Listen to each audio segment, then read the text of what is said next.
आदरणीय बंधुओं, माताओं व मेरी प्यारी बहनों, राधे राधे। आपका हमारे इस YouTube चैनल पर बहुत बहुत स्वागत है। बंधुओं, आज हम इस वीडियो में नित्य नेम की कथा सुनेंगे, जिसे सुनने सुनाने से दुख दरिद्रता का नाश होता है, घर में लक्ष्मी जी का वास होता है।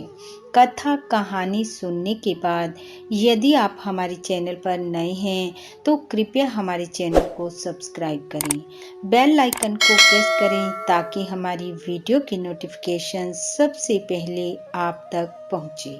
वीडियो को शेयर व लाइक भी जरूर करें।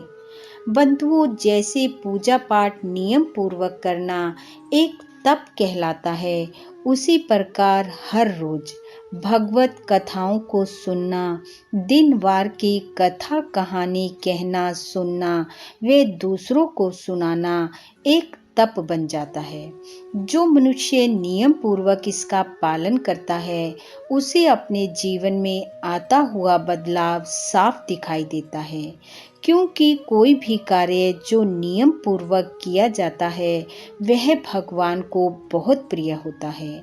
हमारी आज की कथा कहानी भी इसी नियम पर आधारित है, तो आइए सुनते हैं।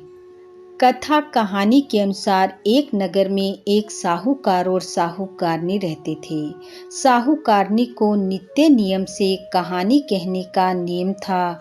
वह सुबह जल्दी उठती, नहा धोकर पूजा पाठ कर जो दिन वार होता उसकी कहानी कहती, और परमात्मा की कृपा से उनके घर में किसी चीज की कोई कमी नहीं थी।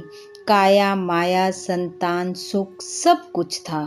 एक दिन साहूकारनी की बेटी ने कहा, माँ, मैं भी नित्य कहानी कहने का नियम लूंगी। माँ ने समझाया, बेटी, तू पराए घर जाएगी, पता नहीं वहां तेरा नियम निभ पाए या ना निभ पाए, इसलिए तू ऐसा नियम ना ले। पर बेटी मानी नहीं, उसने जिद पकड़ ली। तब माँ ने उसे भी कहानी कहने का नियम दिलवा दिया। अब दोनों माँ बेटी नियम से दिन वार की कहानी कहती सुनती। ऐसे ही समय बीतता गया। लड़की बड़ी हो गई। माँ बाप विवाह के लिए वर खोजने लगे। जहाँ भी रिश्ते की बात चलती, वो लोग एक ही बात कहते, घर गरीब हो चलेगा, पर वो हमारी बेटी का नियम निभा दे। ऐसे ही रिश्ता देखते देखते उन्हें एक मध्य वर्गीय परिवार का लड़का मिल गया। उन्होंने कहा, हमारे पास धन नहीं है, पर आपकी बेटी का नियम निभा देंगे। विवाह हो गया। लड़की विदा होकर अपने ससुराल चली गई। अब विवाह का काम हुआ था। सास बहू से कहानी सुनने का नियम भूल गई, पर लड़की को तो याद था। वह सुबह जल्दी जल्दी उठती, पूजा पाठ करती और फिर घर के काम के साथ साथ अपनी कहानी कहती जाती। एक दिन ससुर ने अपनी पत्नी से पूछा, बहू कैसी आई है? सास ने कहा, वैसे तो सभी कामों में सियानी है, सुबह जल्दी उठती है, सारा काम भी कर लेती है, पर काम करते करते बड़बड़ करती रहती है। ससुर ने सास से कहा, बड़े घर की बेटी है, तूने आते ही सारा काम उस पर डाल दिया, इसलिए वो बड़बड़ करती है। सास ने कहा, ऐसी बात है तो कल से काम मैं कर लूंगी। अब अगले दिन सास बहू से भी पहले उठ गई और उठकर सारा काम कर लिया। अब जब बहू उठी तो उसने देखा सारा काम हो चुका है। वह अपनी सास के पास गई और जाकर कहा, माँ जी, आपने काम क्यों किया? मुझे दोष लगेगा। सास कहने लगी, काम ना करूं तो क्या करूं, तू तो काम करते हुए बड़बड़ करती है। बहू बोली, माँ जी, मैं बड़बड़ नहीं करती, मेरा कहानी कहने का नियम है, वो कहती हूँ। सास को बात याद आ गई। उसने कहा, मुझसे गलती हो गई, मैं तो भूल गई कि तेरा कहानी कहने का नियम है। अब तू हर रोज मुझे अपनी कहानी सुना दिया कर। बहू ने कहा, ठीक है। अब हर रोज नियम से बहू कहानी कहती और सास सुनती। बहू के नियम के प्रभाव से उनके घर में 9 निद 12 सिद्ध हो गई। घर में किसी वस्तु की कोई कमी नहीं रही। देखते ही देखते धन दौलत के भंडार भर गए।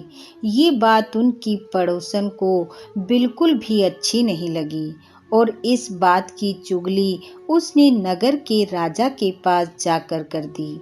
उसने राजा से कहा, उनके घर तो ऐसी बहू आई है जिसके आते ही धन दौलत के भंडार भर गए।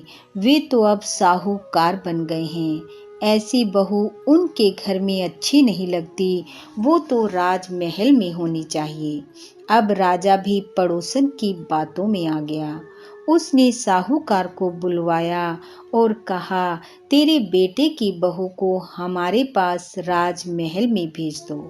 यह बात सुनते ही साहूकार कांपने लगा और घर आकर सुस्त होकर बैठ गया। ससुर को उदास देखकर बहू ने पूछा कि पिताजी उदास क्यों बैठे हैं। सास ने अपने पति से कहा, बहू पूछ रही है कि आप उदास किस कारण हो। ससुर बोला, बहू को बताने की बात नहीं है। सास ने कहा, जो बात है बताओ। तब ससुर ने कहा, नगर का राजा कहता है अपने बेटे की बहू को राजमहल में भेज दो। ऐसी बात सुन बहू बोली, पिताजी आप चिंता ना करें और राजा से कह आए कि आज से 8वें दिन मेरी बहू आ जाएगी। साहूकार ने जाकर राजा से कह दिया और वापस आ गया। साहूकार के घर वापस आते ही राजा के शरीर में जलन होने लगी और देखते ही देखते उसके शरीर पर कोढ़ फूट पड़ा। राजा हैरान परेशान कि ये क्या हो गया। उसने बड़े बड़े पंडितों पुरोहितों को बुलवाया और पूछा, मेरे ये क्या हो गया है। तब वे बोले, हे राजन, तुमने किसी पतिव्रता स्त्री पर पाप धरा है, इस कारण ऐसा हुआ है। तब राजा ने पूछा, अब ये कोढ़ ठीक कैसे होगा। उन्होंने कहा, तुम उसे अपनी धर्म की बहन बनाओ और उसके नहाए जल से स्नान करो तो आपका कोढ़ ठीक हो जाएगा।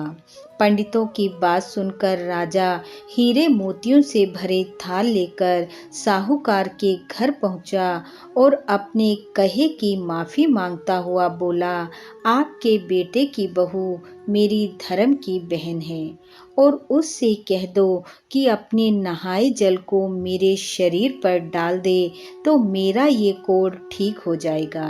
तब साहूकार बोला, मेरी बहू धर्म की पक्की है, वह किसी पापी का मुख नहीं देखेगी। जब सुबह वह स्नान करे तो आप नाली के नीचे खड़े हो जाना, जिससे पानी पड़ते ही आप ठीक हो जाओगे। अगले दिन राजा ने वैसा ही किया और पानी पड़ते ही राजा की काया कंचन सी हो गई। राजा ने साहूकार की बहू से अपने किए की माफी मांगी और वापस लौट गया। हे भगवान, हे प्रभु जी, जैसे आपने साहूकार के बेटे की बहू का सत रखा, वैसा सबका रखना।